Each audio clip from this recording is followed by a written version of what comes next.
Hi, I'm Laini Taylor, and I'm the author of Strange the Dreamer and Muse of Nightmares. I have some questions here from some people who've written in, like Devlin21.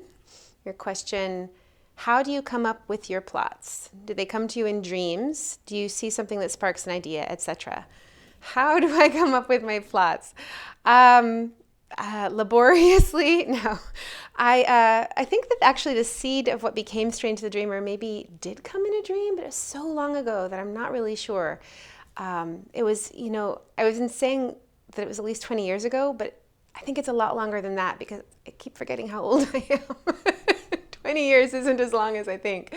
But I've had this character in my mind for many, many years, this character of the Muse of Nightmares. And I think I tried to write about her a long time ago, and I just had this idea of a young woman who lived high above a human city and for some reason sent nightmares to the people that lived in the city. And that was all I had at the beginning. And when I decided, when I was going through ideas, seeing what I wanted to write after the Daughter of Smoke and Bone trilogy, this character kept returning to me. And I think part of the reason is that I love the phrase, the Muse of Nightmares, that juxtaposition of, the idea of a muse with something horrific like nightmares. And I just started thinking, what would the story be about? And it wasn't really a premise yet until it came together with this other idea about the left behind half-human children of gods. And then it started to take on a story shape. Orange Overload would like to know, Minya is such an interesting character. Is she based on anyone, or were there influences from other characters in her? I don't know that she's based on, there's nobody I can think of that she's based on. Just say my sister or something, no.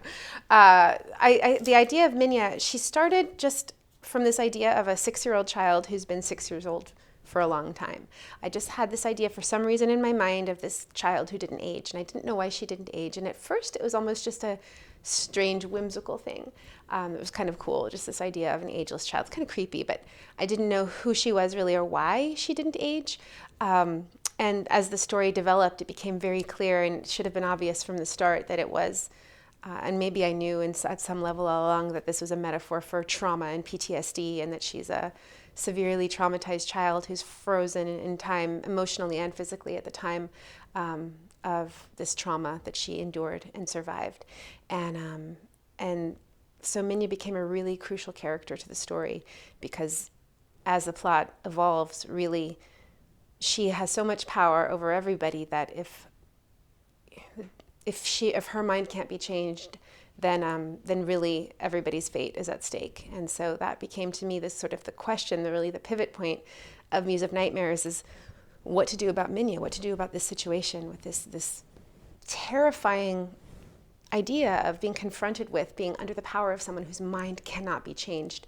And politically, in the States right now, I think a lot of us are confronting this in an even more profound way than usual. A lot of us with family members or because of our current political impasses, what it's like to talk to somebody who is absolutely impervious to facts, reason, empathy, all of these things, and how terrifying that is in a leader. And so for me, Minya took on this really terrifying quality of what do you do when you're under the power of someone who's bent on vengeance and violence? And so she went from being kind of this whimsical idea to really being, in a way, the heart of the story. Star in a Jar. These are some great names.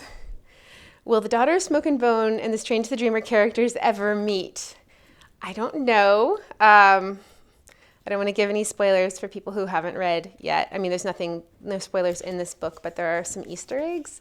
You don't have to have read the Daughter of Smoke and Bone trilogy to read Strange the Dreamer and Muse of Nightmares, but if you have, then it's kind of like you're wearing special glasses that let you see the secret things. Al-Barakdar would like to know, can we please have a novella for Thyon similar to Zeus's Night of Cake and Puppets? And I would love to do that. I have an idea of the story of Thyon and somebody else who are hoping to find some dragon eggs in another world, if such a thing should exist. And I think that would be a really fun novella or a short story to write. So I hope so, but I'm very committed on other projects right now and a slow writer, so I don't know. But I'm glad that people would like to see more of Thyon. Elizabeth Broadhurst, is there a particular place where you feel the most inspired to write? I do like to go to on retreat to the Oregon coast, which is about an hour and a half from where I live, and it's really beautiful. And at several times, usually during a project, especially at the end, if I can get away for 3 to 6 days by myself, just to a little house at the beach, I can get so much more writing done than I can at home. So I don't know if it's inspiration or desperation, or they're sort of interchangeable, but I do like to do that when I have the chance. Love the Villain says, is it difficult or painful to kill off characters, or did you know their endings when you began writing them? Sometimes I know, and sometimes I'm wrong. Sometimes it's a complete surprise. In Strange the Dreamer, it starts with a girl falling from the sky and dying.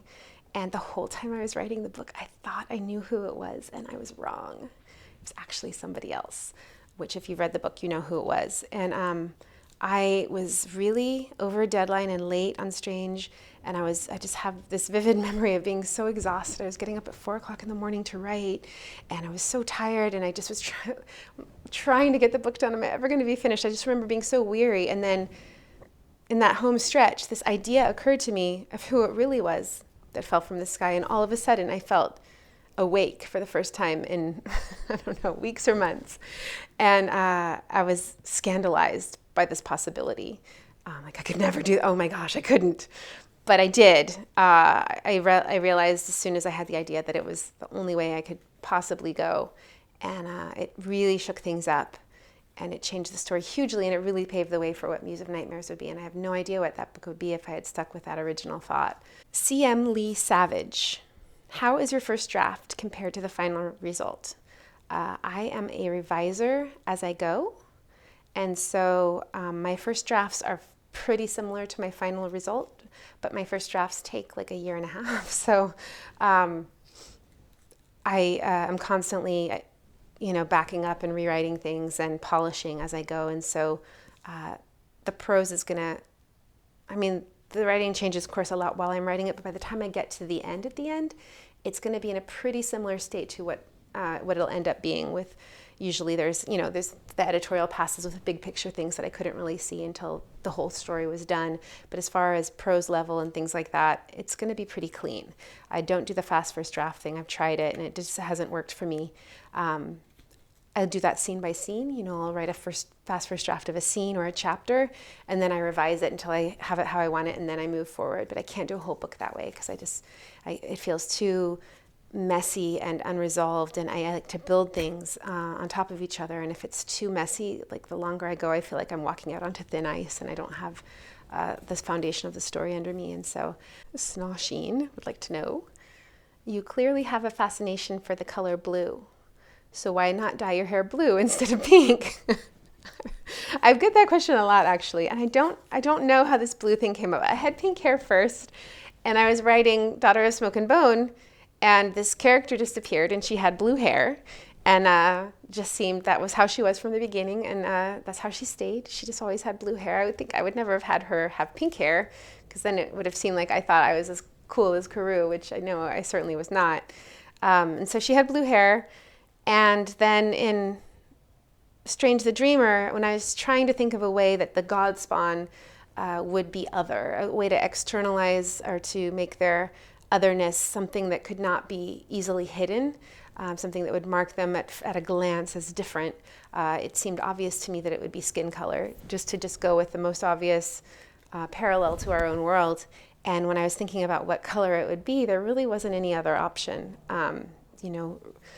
Most of the other colors have connotations that would be undesirable or would detract from my story, green, red, purple, like what are, and so, but blue is the color of divinity in Eastern religion, and it really fit, and they would look cool too. And so it was perfect. And there was that part of me that was like, well, with Karoo's blue hair and now blue skin, people are going to ask questions like this. And they do a lot, but I thought it was still the only way to do it. So I went ahead and doubled down on the blue. So that is the questions that I have. Thank you guys for writing them in, and I hope that answered them.